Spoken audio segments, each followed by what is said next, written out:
I'm running for a political office, but I'm not really a political beast.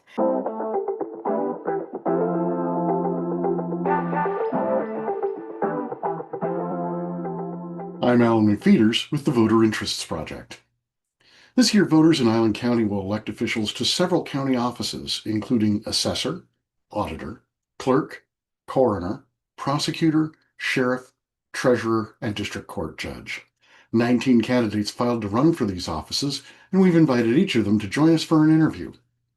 You can find out more about the candidates and our election coverage at voterinterest.com. And if you'd like future coverage sent straight to you, you can subscribe at voterinterest.com/subscribe.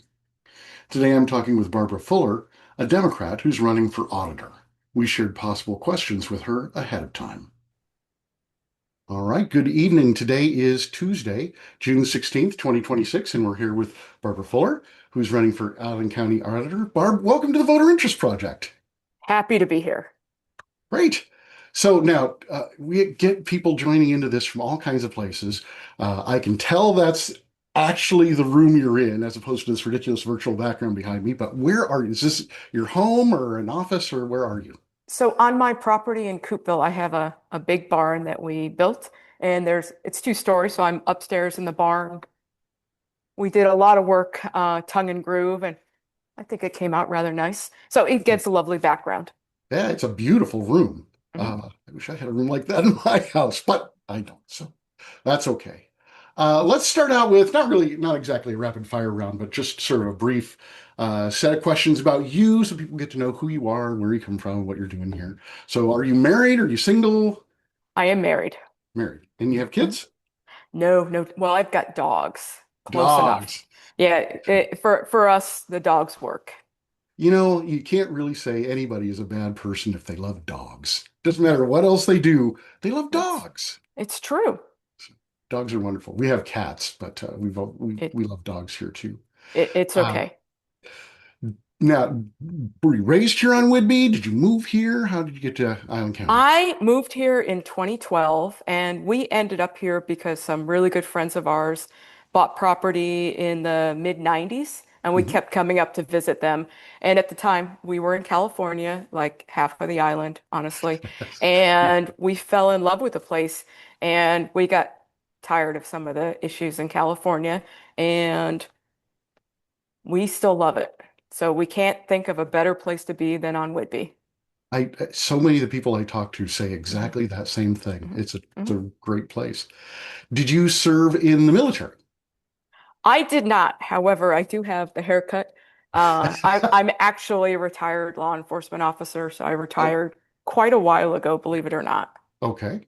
Yeah. So what kind of law enforcement? Police or sheriff or I FBI? was not FBI. No, I was a police officer for the city of San Mateo, which is Oh, San Mateo, California. mhm. Um, and so patrol, and then I also was a traffic officer for several years. Okay. Yeah. I used to make video games, so San Mateo, Home Electronic Arts. I know And a I lot had been about it. to their headquarters before they moved it. So Oh, yes. outstanding.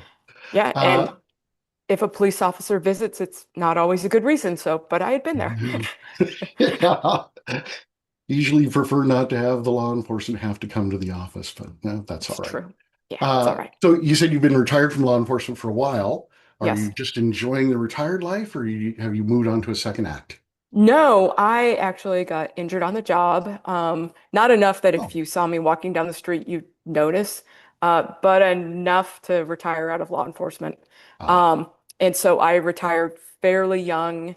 And although I can tell you, I have met some officers that got injured and retired out young and somehow didn't do anything with themselves, like seriously just retired.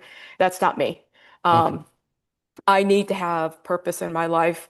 And so it took me about a year to try to sort of refocus my energy. And so I transitioned into a career in environmental health and safety and risk management. Oh, interesting. Yeah. Yep. Okay, very good. Yeah. We'll probably circle back to that because I think that'll be pertinent. But have you, what is your political or community experience? I mean, obviously law enforcement, but have you served on boards or commissions or anything like that? I am a current member of Island County Civil Service Commission. Oh, So okay. I am the newest member of that commission. So I've been on it for about a year. Okay. Um, and then I had previously run for auditor 4 years ago. Right. Yes. We'll It, come back to that too. okay. Very good. Mhm. Outstanding. Okay. So we talked about that last run for auditor, and Uh, my experience was I ran for a House seat, and I learned so much about how the state government works by running for office. And I'm guessing you probably had a similar experience running for auditor. I learned a fair amount about sort of the process of running. I think I learned a little bit about myself, because I'm not I recognize saying this that I'm running for a political office, but I'm not really a political beast. So, Yeah. I didn't go to school and major in political science. I didn't grow up saying I want to be whatever. And even recently I was talking to somebody and they made what I thought was an odd comment that if I were elected auditor, it'd be a great stepping stone.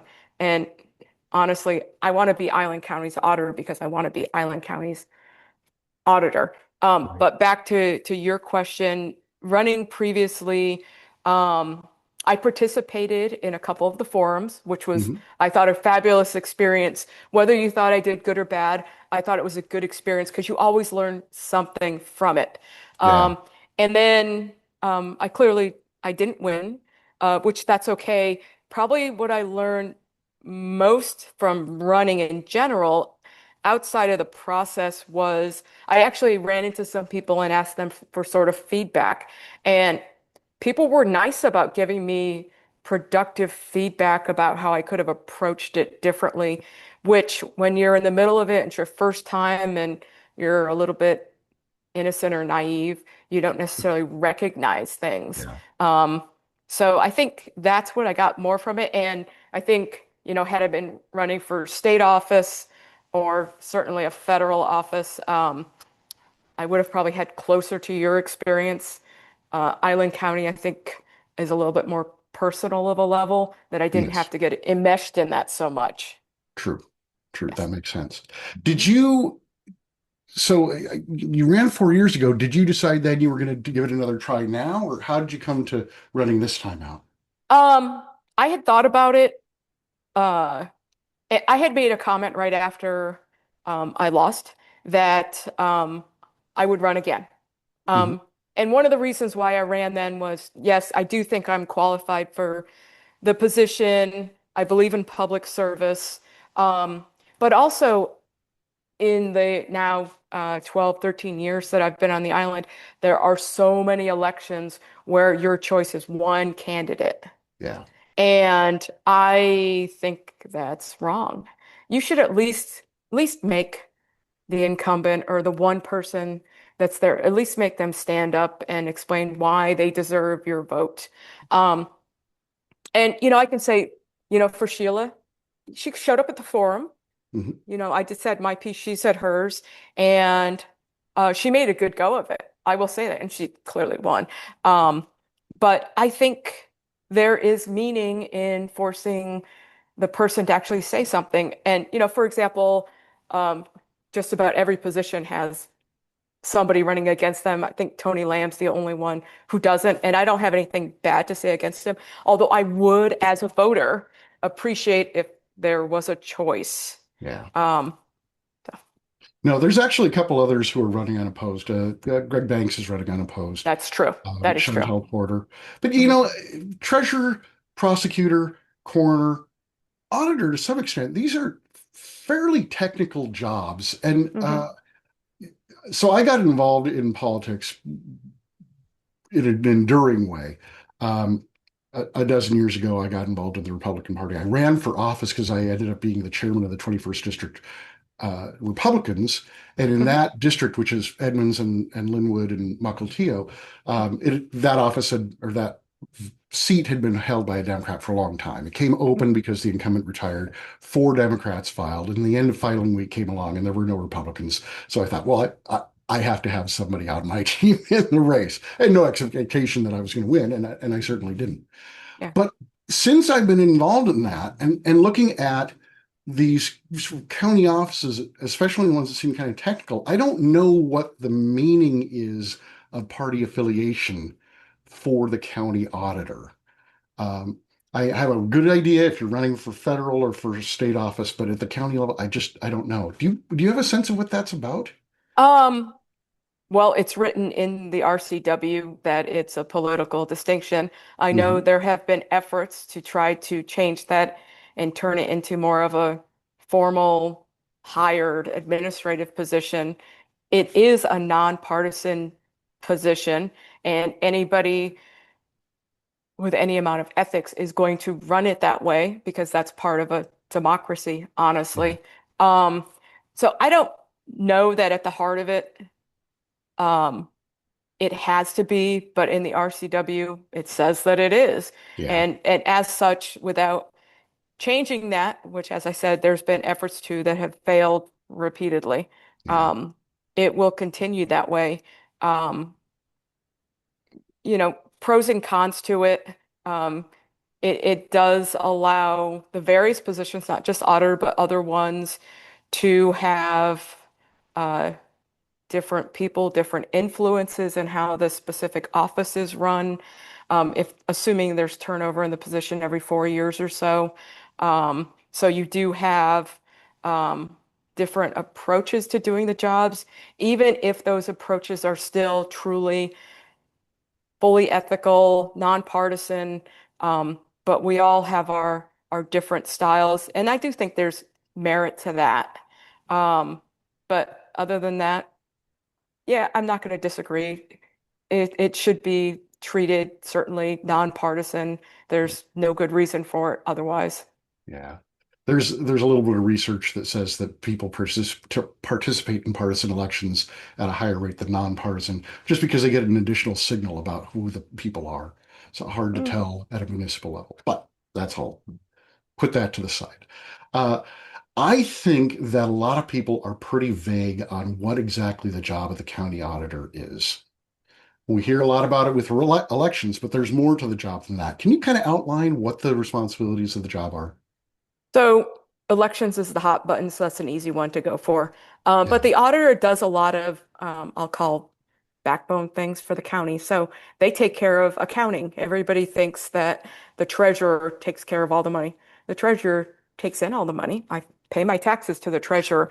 But the auditor writes the checks that goes out to a whole bunch of people. Um, they also take care of marriage licenses. They have the licensing office.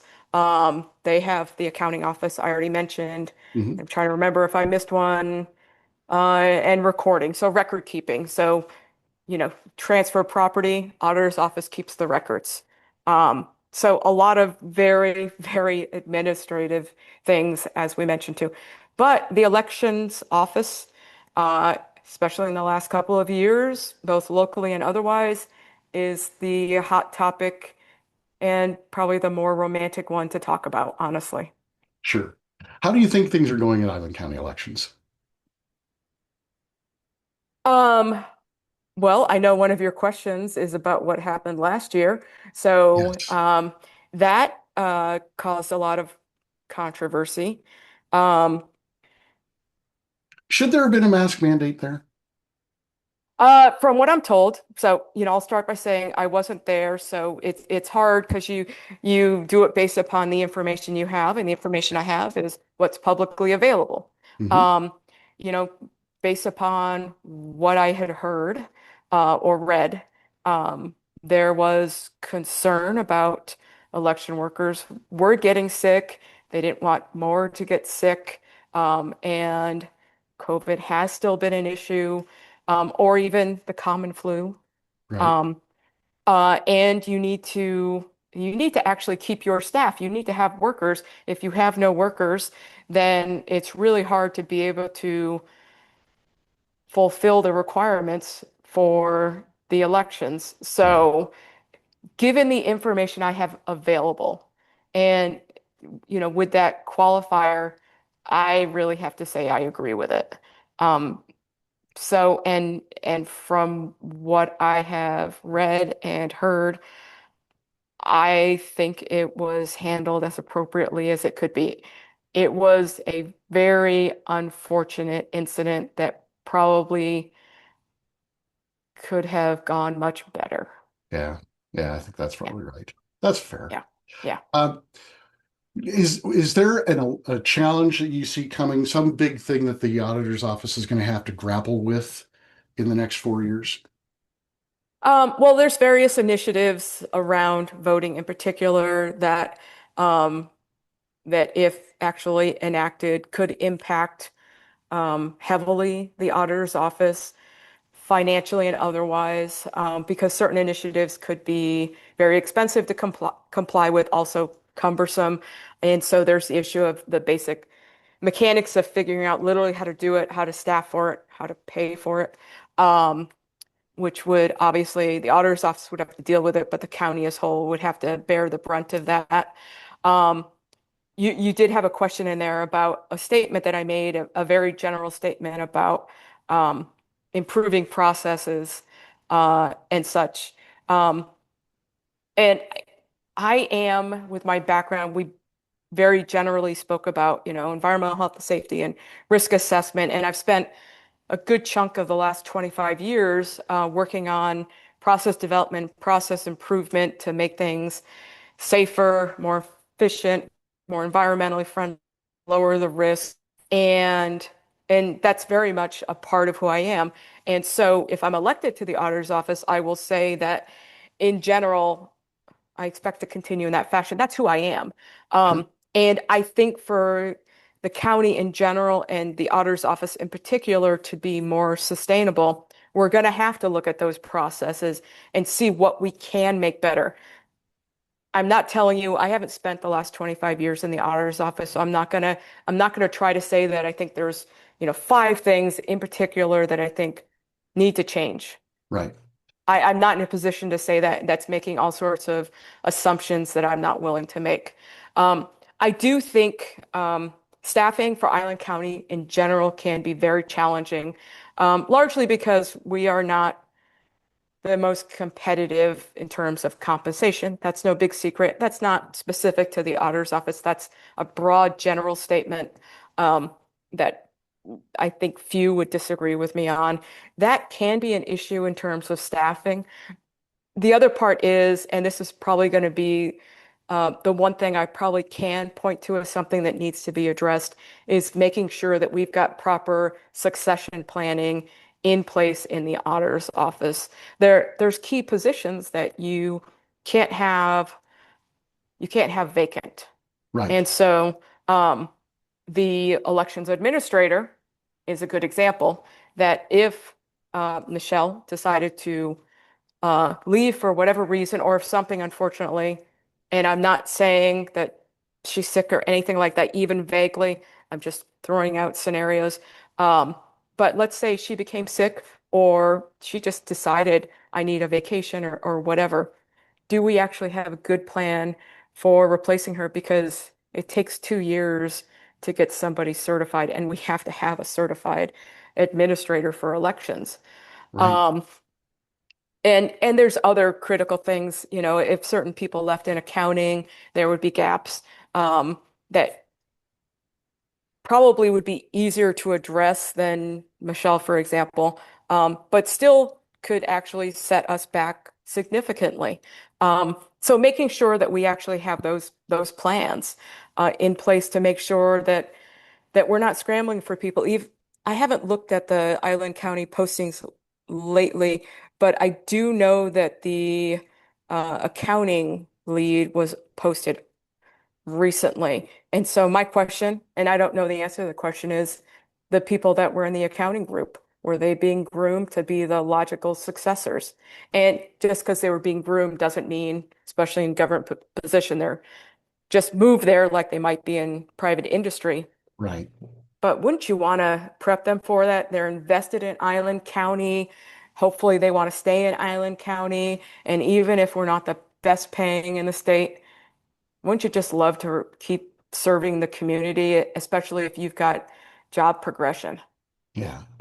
Yeah. It's a fair point because I remember, gosh, I don't remember exactly when, or even the name of the person who held the job, but one of the elective offices, and it may have been the assessor. Hmm. Um, uh, that office became vacant, and they had one Hmm. of the other elected officials, take on that job. It might have been an appointed office, Hmm. but it was a problem because she was working both jobs. See, I should remember who this was, but it doesn't Okay. probably really matter. Hmm. Um, no, a key employee vacancies is always going to be a big problem. Hmm. So I'm glad that's something that you're focusing on. And it Hmm. sounds like the other another major piece that you bring to this is in my day job is I work on business intelligence software for very large law firms, and Hmm. so we have a product in our company that is about workflow, and workflow sounds like it's something that you know a fair bit about. You can talk about your experience with that, give people an idea of your background in that way. Well, workflows, so I know workflows as they relate to databases. That's where I learned the word workflows, even though you could argue a workflow is essentially just a process where it goes from this point to this point to this point to this Right. point. But in the age of databases in particular, or information management, they've become very automated processes. So I have held positions where I was the one that was implementing very large database systems for risk management purposes. And you develop your processes, you turn them into workflows where, it would take whatever input it is and then it goes from the treasurer's office over to the assessor to make sure they paid the right amount, and then goes over to the auditor's office where it turns into a permanent record in whatever fashion we need to legally maintain it, as a broad example. Um, but I've been part of developing processes and turning them into formalized workflows in systems like that for actually quite a while now. So yeah, that's kind of one of the more boring things that I've done. But yes, I've spent time doing that. It again, not one of the most romantic things to discuss. No, but especially when you were talking about the that particular set of responsibilities, there's Hmm. assessor has a piece, treasurer has a piece, auditor has a piece. It Hmm. speaks to being able to work with peers in other Hmm. departments, Hmm. which I would think is something that you have some experience with, especially in risk Oh, management. oh, absolutely. So I've spent honestly decades now um, managing committees, being parts of committees, not just with my direct work groups, but among multifunctional groups, which in government would be, working with the assessor's office, working with the treasurer, working with the regular staff of the county, um, to make sure that we address the common needs of the community. Um, but uh, I've worked in organizations where it's very academic, which there are lots of very healthy debate and lots of processes. I've worked in very old school corporate environments where you still have those committees, but they are very fast and furious, and decision making goes accordingly. I prefer to sit someplace in the middle.